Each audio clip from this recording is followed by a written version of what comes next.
à la première institution de la République, le président de la République, chef de l'État, chef du gouvernement, et à son épouse, la première dame, bâtisseur en chef. Le travailleur est en pleurs,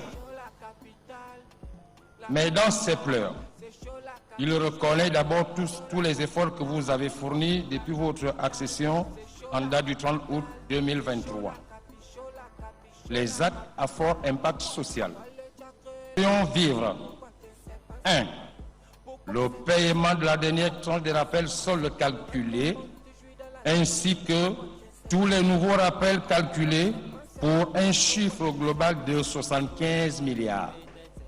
Les avancements automatiques, environ seulement 61 milliards. La mise en solde de tous les bénéficiaires des postes budgétaires. Excellence, il est inadmissible aujourd'hui que quelqu'un qui a son poste budgétaire depuis des années, son matricule généré, que cette personne ne puisse pas rentrer en solde. 5 ans après, dans la Ve République, c'est inadmissible.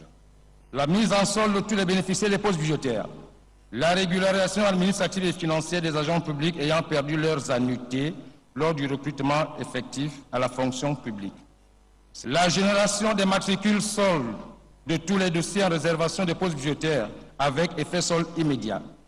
Dieu merci, Excellence. Le passage que vous avez effectué à la fonction publique, vous avez constaté que les dossiers sont gérés à terre. Nous voulons vous solliciter pour que vous fassiez aussi un tour au secrétariat général du gouvernement qui nous bloque aussi les dossiers. Le paiement des vacations. Dieu merci.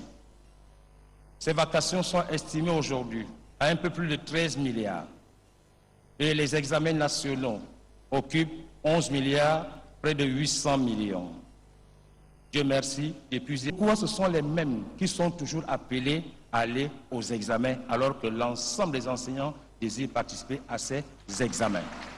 Le basculement au cas par cas des agents de la main-d'œuvre non permanente. Excellence, ces Gabonais valeureux n'ont jamais signé un contrat avec Sokoba,